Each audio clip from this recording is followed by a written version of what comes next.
Kue hari ini Selasa 6 Agustus 2024 merangkum dua berita pilihan, antara lain, Komisi Pemberantasan Korupsi telah menyita sejumlah barang terkait kasus dugaan korupsi pemberian fasilitas kredit dari Lembaga Pembiayaan Ekspor Indonesia. Hingga berita, mantan Wakil Ketua Umum Partai Bulan Bintang ajukan gugatan kepengurusan baru PBB ke PT UN.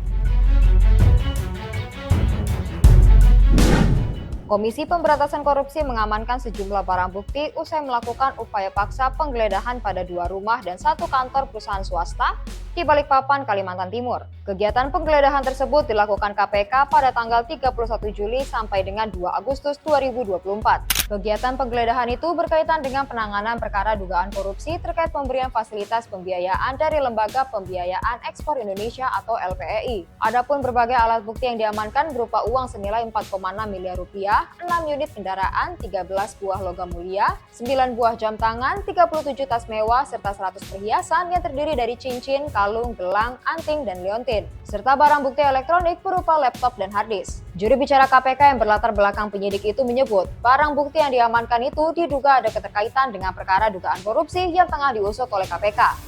Bahwa sejak tanggal 31 Juli 2024 sampai dengan 2 Agustus 2024, KPK melakukan serangkaian tindakan penyidikan berupa penggeledahan pada 2 rumah dan 1 kantor swasta yang berlokasi di Balikpapan, Kalimantan Timur.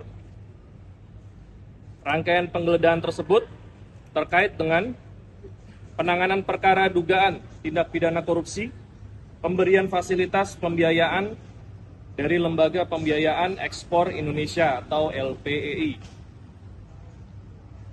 Bahwa dari hasil penggeledahan tersebut, KPK telah melakukan penyitaan diantaranya berupa uang kurang lebih 4,6 miliar rupiah, 6 unit kendaraan, 13 buah logam mulia, 9 jam tangan, 37 tas mewah, kurang lebih 100 perhiasan, antaranya cincin, kalung, gelang, anting, dan liontin, serta barang bukti elektronik berupa laptop dan harddisk, dan beberapa dokumen yang kesemuanya diduga ada keterkaitan dengan perkara yang sedang disidik dan akan terus didalami oleh penyidik.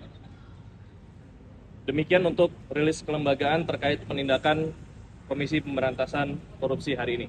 Tessa memastikan barang bukti itu akan disita untuk didalami melalui pemeriksaan saksi-saksi. Kasus korupsi kian lama kian marak terjadi di Indonesia. Sudah seharusnya bagi pemerintah untuk memperbaharui aturan yang berlaku di tanah air dengan membuat undang-undang yang bisa membuat para koruptor jera.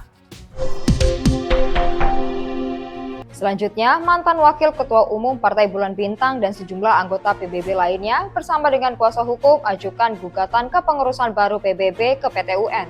Gugatan tersebut telah didaftarkan ke PT UN pada tanggal 4 Agustus lalu. Pasca mundurnya Yusril Eza Mahendra sebagai Ketua Umum PBB dan digantikan dengan kepengurusan yang baru, namun keputusan itu mendapatkan penolakan dari mantan Wakil Ketua Umum beserta anggota PBB lainnya. Penolakan tersebut dipicu oleh adanya dugaan pelanggaran ADART partai dan juga adanya nama anak-anak Yusril yang duduk di jajaran kepengurusan partai. Agus Slamet Hidayat, tim kuasa hukum mantan Ketua Umum PBB mengatakan, gugatan yang dilayangkan ke PT UN adalah SK Kemenkumham yang berisi tentang susunan kepengurusan dan SK tentang perubahan ADART partai. Kalanya adalah bersumber dari surat menyurat, bukan surat menyurat ya, surat dari Pak Yusril ya, kepada Menkumham ya, tertanggal 25. Itu sumber perkara, sumber persoalan yang kita gugat. 25 Juni. Nah, sumbernya dari situ. Maka dari sumber dari surat Pak Yusril itu, maka Dirjen AHU itu mengeluarkan surat. Ya, nomornya itu ini ya yang kita gugat ya, yang kita sebut dengan objek sengketa ya. Surat keputusan Menteri Hukum dan Hak Asasi Manusia Republik Indonesia M.H/04.AH.11.02 tahun 2004 itu di dalam gugatan kami itu kita sebut sebagai objek sengketa 1.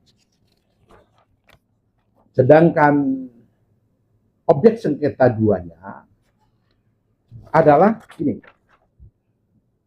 Surat Keputusan Menteri Hukum dan Hak Asasi Manusia Republik Indonesia nomor M.HH.02.AH.11.03 tahun 2024. Jadi kami menggugat keabsahan daripada surat SK dari Menkumham itu untuk kita minta untuk dibatalkan.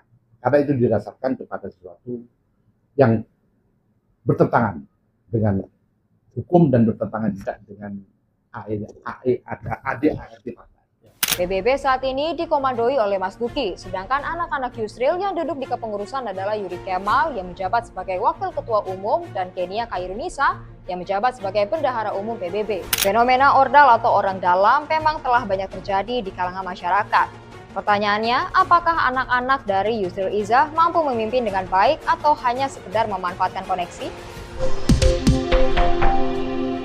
Demikian Voy hari ini, nantikan berita selanjutnya dengan subscribe YouTube Voy.id dan follow Voy.id di Instagram dan TikTok. Sampai jumpa.